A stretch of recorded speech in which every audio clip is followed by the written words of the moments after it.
కొన్ని రోజులుగా తగ్గుతూ వచ్చిన బంగారం పుత్తడి ప్రియులకు షాక్ ఇచ్చింది. కాస్త నెమ్మదించిన కనకం మళ్లీ పరుగులు పెడుతోంది. 2-3 రోజులు తగ్గినా మళ్లీ ఒక్కసారిగా రెక్కలొచ్చాయి. 24 క్యారెట్స్ ధర ఏకంగా 810 రూపాయలు పెరిగింది. అటు వెండి కూడా 1500 రూపాయలు పెరిగింది.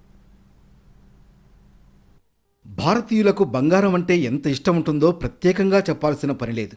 ముఖ్యంగా మహిళల విషయానికొస్తే బంగారు ఆభరణాల్ని కొనుగోలు చేసేందుకు ఎక్కువగా ఇష్టపడుతూ ఉంటారు. ఇక పండుగలు, శుభకార్యాలు, వేడుకల సమయాల్లో పుత్తడికి ఫుల్ డిమాండ్ ఉంటుంది.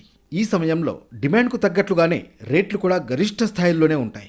కొన్ని రోజులుగా పడుతూ పెరుగుతూ వస్తున్న బంగారం, వెండి ధరలకు మళ్లీ రెక్కలొచ్చాయి. శుక్రవారం 24 క్యారెట్ల బంగారం ధర పెరిగింది. 10 గ్రాములకు 810 రూపాయలు పెరిగింది. 73,250 వద్ద ఉంది.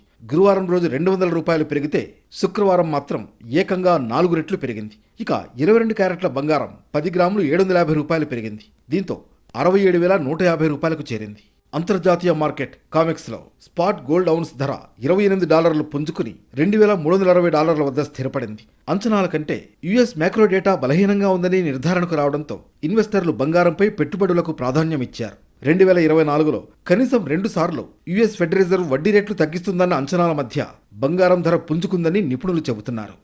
మరోవైపు దేశవ్యాప్తంగా బంగారం ధరలతో పాటు వెండి ధరలు కూడా భారీగా పెరిగాయి. హైదరాబాద్లో వెండి ధర కేజీకి 1400 చొప్పున పెరిగింది. ప్రస్తుతం కేజీ వెండి ధర 98,500గా ఉంది. ధరలు ఒక్కసారిగా పెరగడంతో పుత్తడి ప్రియులు హైరానా పడుతున్నారు.